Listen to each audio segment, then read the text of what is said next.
आदाब नाजरीन, गुलिस्तान न्यूज देख रहे हैं आप। मैं हूं आपके साथ अतिया मुजीब। शुरुआत करेंगे इस उर्दू खबरनामे की। सबसे पहले नजर डालेंगे कुछ अहम सुर्खियों पर।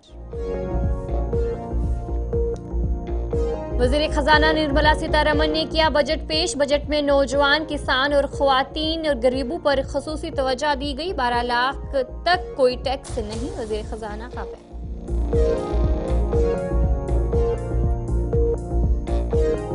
जम्मू कश्मीर के लिए 41,000 करोड़ बजट पेश किया गया। 40,000 करोड़ खिते के वसाइल में मरकजी इमदाद के बतौर होगी। डिजास्टर रिस्पांस फंड के लिए 279 करोड़, इंफ्रास्ट्रक्चर प्रोजेक्टों के लिए 101.77 करोड़ शामिल।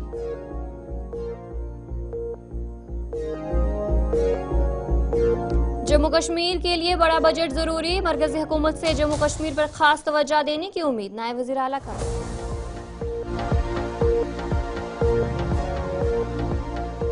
जम्मू कश्मीर का मौसम आबर आलूद। वादी के बालाई इलाकों में हुई बर्फबारी। कल से मौसम खुशगवार रहने की उम्मीद, महकमे मौसमियात ने दी जानकारी।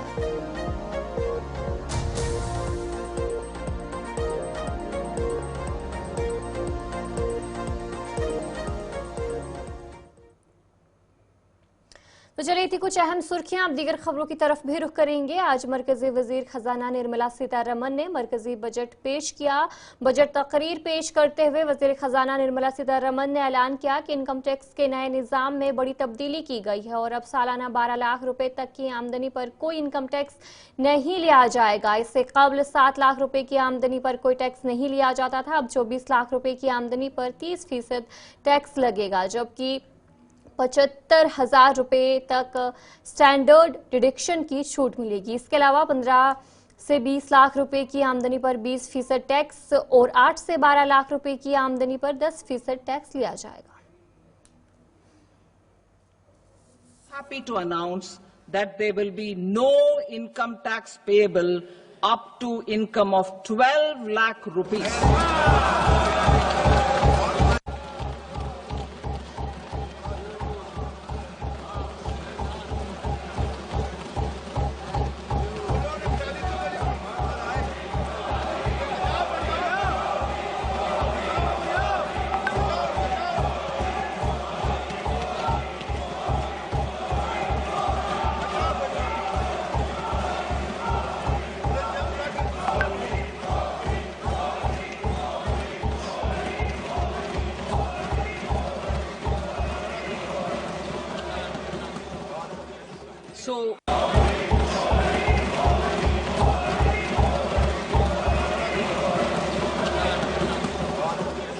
So, average income of 1 lakh per month, other than the special rate income such as capital gains, under the new regime, this limit will be 12.75 lakh for salaried taxpayers due to the standard deduction of 75,000. Slabs and rates. नायब वज़ीर आला सुरेंद्र कुमार चौधरी ने कहा कि जम्मू कश्मीर के लिए बड़ा budget ज़रूरी है और उन्हें उम्मीद है कि मरकजी हुकूमत इस इलाके पर खास तवज्जो देगी। उन्होंने कहा कि मौजूदा जम्मू कश्मीर हुकूमत का मकसद मकामी नौजवानों को रोज़गार फराहम करना है ताकि बेरोज़गारी की शरह कम की जा सके और लोगों को बेहतर मौके मिल सके। सरकार को जो बजट के वहाँ से कोई पैसा मिलेगा वो सरकार को नहीं मिलेगा, वो लोगों को मिलेगा। और लोग हमारे लिए जितने इम्पोर्टेंट हैं वो उनके लिए भी इम्पोर्टेंट हैं जिनकी आज सरकार दिल्ली के अंदर है, जो यहाँ पे नुमाइंदगी की बात करते हैं। तो लिहाजा उम्मीद करते हैं कि जम्मू कश्मीर के काफ़ी सारे इशूज़ हैं, जैसे डेली वेजर को रेगुलाइज करना है, SPOs के लिए वहाँ पे है, उसके बाद हमारे टूरिज़्म को बढ़ावा देना है और उसके साथ साथ जो हमारी इंडस्ट्रीज़ हैं, जो आज हमारी इंडस्ट्री जम्मू कश्मीर के लोग जो यहाँ के रहने वाले हैं उनकी इंडस्ट्रीज़ ख़त्म हो रही हैं और बाहर के लोगों को हमने इन 10 सालों में प्रायोरिटी दी है। और मेरे आने के बाद मेरे लीडर और जम्मू कश्मीर के मुख्यमंत्री उमर अब्दुल्ला साहब ने साहब कहा कि बाहर के लोग आएंगे तो पहले हमें ये बताएंगे कि हमारे लोगों को, हमारे बच्चों को नौकरियाँ कितनी देंगे, क्योंकि हमारे बच्चों को अगर रोज़गार नहीं मिलेगा तो ऐसी इंडस्ट्री हमें नहीं चाहिए। हमें ऐसी ठेकेदारी भी नहीं चाहिए जो हमारे बच्चों को यहाँ पे आके नौकरियाँ ना दे।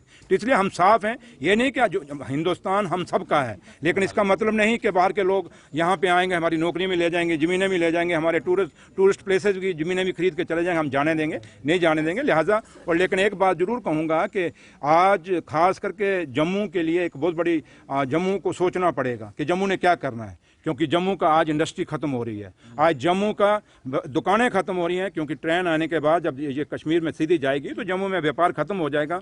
हम कभी नहीं चाहेंगे, ना उमर साहब चाहेंगे, ना हम चाहेंगे कि जम्मू रेलवे स्टेशन और नायब वजीर आला सुरेंद्र कुमार चौधरी ने पॉलिटेक्निक कॉलेज जम्मू का दौरा किया। दौरे के दौरान उन्होंने कॉलेज की कारकर्दगी का जायजा लिया और इस बात पर जोर दिया कि पॉलिटेक्निक कॉलेज में इंतजामिया को मजीद मजबूत किया जाए ताकि तलबा को बेहतर तालीम की सहूलियातें फराहम की जा सके। उन्होंने कहा कि अगर किसी भी किस्म की कमी पाई गई तो उसे फौरी तौर पर दूर करने की कोशिश की जाएगी। इसके अलावा कॉलेज से वाबस्ता तलबा और मुलाजमीन को दरपेश मुश्किलात को हल करने की यकीन दहानी भी कराई। देखिए, कोई दौरा नहीं था मेरा, सिंपल एक था कि मेरे क्योंकि डिपार्टमेंट में है पॉलिटेक्निक मेरे अंडर आते हैं स्किल के अंदर और स्किल डिपार्टमेंट के अंदर, और लिहाजा उसी सिलसिले में क्योंकि थोड़ा सा मैं खुद भी देखना चाहता हूँ अपनी, क्योंकि जैसे उमर साहब हमारे चीफ मिनिस्टर साहब ने भी कहा कि सरकार वो जो लोगों के दरवाजे तक जाए, और हम ये देखने के लिए आया था कि बच्चों का आज पहला दिन था यहाँ कॉलेज का, और मैं देखना चाहता था कि उनको क्या क्या फैसिलिटीज़ हैं और उनको क्या क्या। रोड सेफ्टी माह के दौरान एआरटीओ बारामूला डिपार्टमेंट ने बारामूला में एक आगाही प्रोग्राम का इनेकाद किया जिसमें ट्रैफिक कानून की अहमियत पर जोर दिया गया। प्रोग्राम का मकसद आवाम को हेलमेट, सीट बेल्ट के इस्तेमाल और ट्रैफिक सिग्नल्स की पाबंदी के बारे में आगाही फराहम करना था। ये मुहिम बारामूला में हादसा की रोकथाम के लिए मुनक्किद करवाई।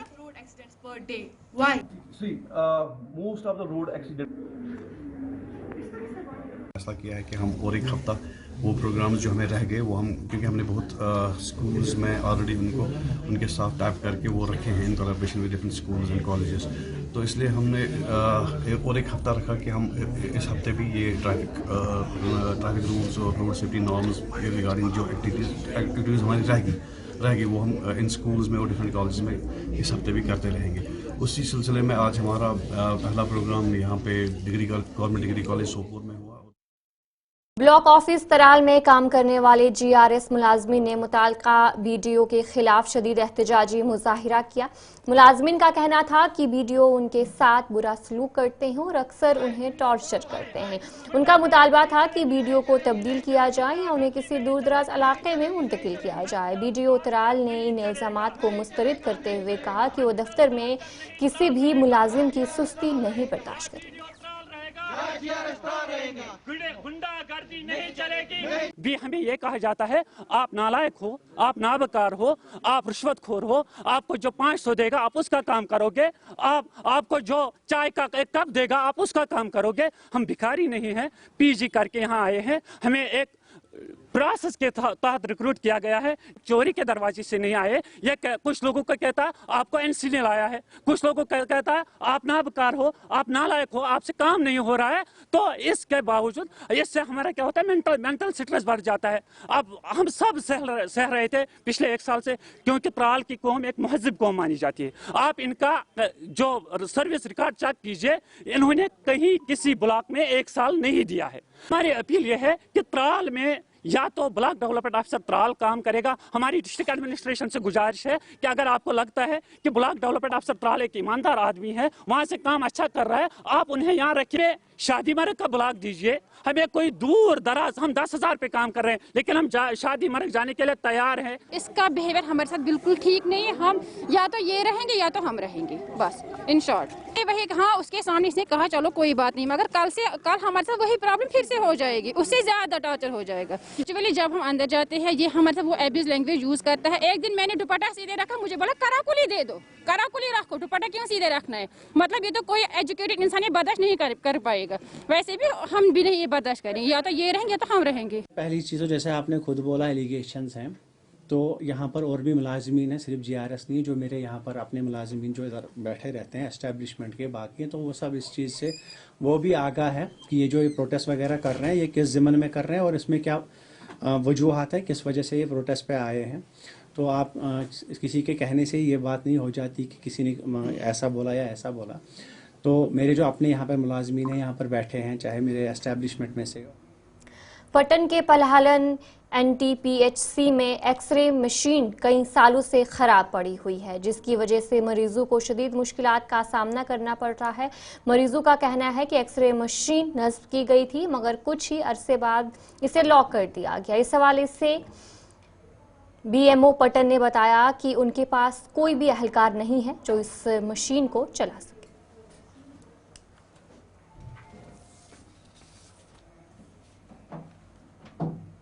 PIC में एक एक्सरे मशीन तैनात की गई है, जहाँ पे कोई टेक्नीशियन अवेलेबल नहीं है। हमारे जो यहाँ के लोग हैं वो सफ़र कर रहे हैं। इस वजह से हम हुकूमत से यही दरख्वास्त करते हैं कि यहाँ पे एक लैब टेक्नीशियन हो जिससे हमें सहूलियत मिल सके। हमें बहुत तकलीफ हो रही है यहाँ आने के लिए, यहाँ पे एक्सरे के टेक्नीशियन है ही नहीं। इस वजह से हम गवर्नमेंट से यही अपील कर रहे हैं कि हमें यहाँ एक टेक्नीशियन जरूर होना चाहिए। महकमा हेल्थ की जानिब से जहां पर हम कहते हैं कि हर एक फैसिलिटी दी जाती है, वहीं पे NTPHC पलहालन में भी फैसिलिटीज दी गई थी और एक्सरे इंस्टॉल किया गया था। कहा गया था कि अब मरीजों को दूर दराज इलाकों की जाने की जरूरत नहीं है, बल्कि अब एक्सरे फैसिलिटी NTPHC पलहालन में भी रहेगी और बाज़ाब्ता तौर यहाँ पे मशीन इंस्टॉल की गई, उस पर लाखों रुपए खर्च किए गए और कुछ देर तक तो मशीन चली और जो मरीज यहाँ पे तो चलिए उर्दू खबरनामा जारी रहेगा, फिलहाल क्योंकि एक छोटे से ब्रेक के लिए। खैर मकदम है, गवर्नमेंट मेडिकल कॉलेज हंदवारा के एसोसिएटेड डिस्ट्रिक्ट अस्पताल में CT स्कैन मशीन 2 हफ्तों से खराब है, जिसके बाद मरीज प्राइवेट क्लिनिक जाने पर मजबूर है। मकामी अफराद ने हुकाम पर मशीन की मरम्मत में नाकामी का इल्जाम लगाया। उन्होंने मुतालबा किया है कि इसे फौरी तौर पर मरम्मत या नया मुतबादिल फरहम किया जाए ताकि मरीजों को मुश्किलात का सामना न करना पड़े। पहले की तरह मैं आज भी यही बात बड़े अल्फाजों से कहना चाहूँगा, अगर हुकाम तक हमारी बात पहुँच रही है, हमारा जो हेल्थ सेक्टर ये लगातार बीमार रहता है, तो बात रही हमारे GMC हंदवारा की, ये लगातार सुर्खी में बना रहता है, क्योंकि या तो कभी ये वहाँ पे एक्सरे मशीन डिफेक्ट होती है या कहीं वहाँ पे CT स्कैन डिफेक्ट होती है। आज का जो मसला है GMC हंदवारा में एक बड़ा इदारा है हंदवारा में, तो वहाँ का ये जो CT स्कैन मशीन है वो डिफेक्ट है। तो सफ़र कर रहे यहाँ की गरीब आवाम, क्योंकि अगर हंदवारा की हम बात करेंगे फॉर फ्लंग एरिया है, फ्लंग एरिया यहाँ पे लोग बहुत ज़्यादा गरीब है। अगर यहाँ पे हमारे पास GMC है, लेकिन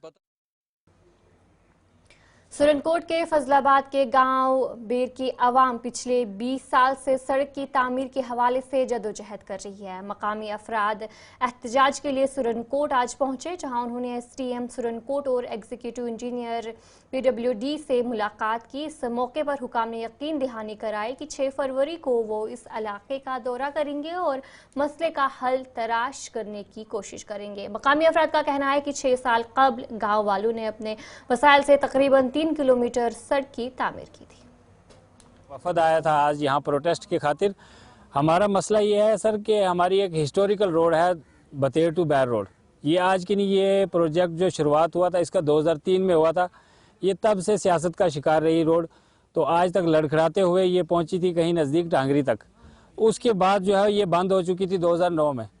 तो उसके बाद जब हमारे DDC बने सोहेल मलिक साहब, उन्होंने एक प्रोजेक्ट बनाया हमारा बैर का, बतेर टू बैर रोड का, लगभग 7 करोड़ का प्रोजेक्ट था वो। तो उसके बाद जो ही उनका नाम आया बीच में कि ये DDC साहब ने रोड दी, तो फिर जब असेंबली इलेक्शन हुए तो फिर ये सियासत का शिकार हो गई। असेंबली इलेक्शन से पहले ये 3 किलोमीटर रोड जो है इसमें अच्छी तरीके से काम चल रहा था, तो इसमें लगभग उन्होंने डंगे नाली वगैरह और ये रोड भी डाल रहे हैं 3 किलोमीटर तक। चौथा और 5वां किलोमीटर जो रोड है वो उसका मसला ये है कि वो हमने कलेक्शन पे रोड निकाली थी। हमने आवाम ने जो है लगभग 10 से 12 लाख रुपया कलेक्ट किया था, तब ये रोड निकाली थी। इस वक्त तक हम उस रोड को खुद अपनी गेंती बेलचा पकड़ के बना के और उस पर गाड़ियाँ चला रहे हैं। अब इस 2018 से आज तक जो है हमारी पैसेंजर गाड़ियाँ वहाँ पे चल रही हैं उस पर 3रा और 4था किलोमीटर पे। आज मसला ये है कि आज डिपार्टमेंट बोल रहा है कि वहाँ पे डिस्प्यूट है, 1-2 बंदे बोल रहे हैं कि यहाँ पे डिस्प्यूट है, हम आपको रोड नहीं देंगे।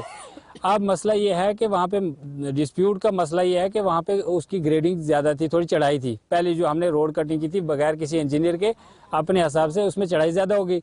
अब उसकी ग्रेडिंग सीधी करने के लिए हमने मोड़ में से थोड़ी आगे पीछे बढ़ना पड़ेगा, तो आगे पीछे जो हमें उसकी जगह नहीं मिल रही है, तो उसकी वजह से वो वहाँ से हमें जगह नहीं मिल रही है।